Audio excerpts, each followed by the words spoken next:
Hello friend, இன்றைக்கி வந்து ஒரு ஆட்டு மூளை வாங்கியிருக்கிறோம். இவ்வளோ பெருசு தான் இருக்குது. இதை வந்து நம்ம வந்து எப்படி செய்கிறது? ஒரு ஸ்பூனு எண்ணெய் ஊற்றிக்கலாம். இப்போ இஞ்சி பூண்டு விழுது. இப்போ பொடியாக நறுக்கியிருக்கிற அந்த பொடியாக தான் இதுக்கு போடணும். கருவேப்பிலை இலைய இந்த மாதிரி நான் வந்து இதை வந்து சிரிக்கிறதா நறுக்கி வச்சுருக்கிறேன். அதையும் சேர்த்து நான் போட்டுக்கிறேன். எடுத்து வச்சுக்கிறேன். 200 கிராம் வெங்காயத்தை நான் இப்படி போட்டுக்கிறேன். பச்சை மிளகா 3 பச்சை மிளகா அதையும் சேர்த்து இப்படி போட்டுக்கலாம். இதை வந்து நம்ம வணங்கிட்டு இதை வந்து இதோட சேர்த்து நம்ம போட்டுக்கலாம். ஆட்டு மூளையை இது வந்து ஒரு 1/4 ஸ்பூன் உப்பு மட்டும் போடுறேன். உப்பு வந்து அதிகமாக போடக்கூடாது. அதோட கொஞ்சம் லேசாக நம்ம மஞ்சத்தூள் மட்டும் லேசாக போட்டுக்குவோம். ஒரு 2 சிட்டிகை மஞ்சத்தூள் தான் போடணும், அதிகமாக வந்து போடக்கூடாது.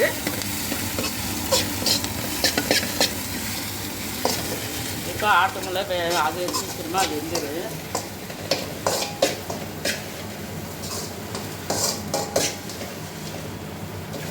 இந்த மூளை வந்து பெரியவங்களிலிருந்து குழந்தைக்கு வரலும் நல்லா சாப்பிடலாம்.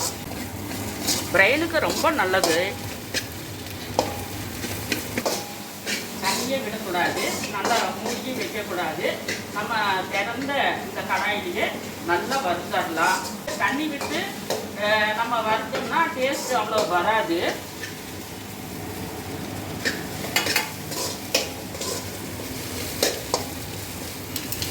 சூப்பராக வெந்துருச்சு. இப்போ இதோட வந்து நம்ம மல்லி இலையை நான் இப்போ இவ்வளோ சின்னதாக பொடியாக நறுக்கி வச்சுருக்கிறேன். இந்த மல்லி இலையை ஒரு மல்லி தலையை போட்டு நம்ம வந்து இறக்கிடலாம்.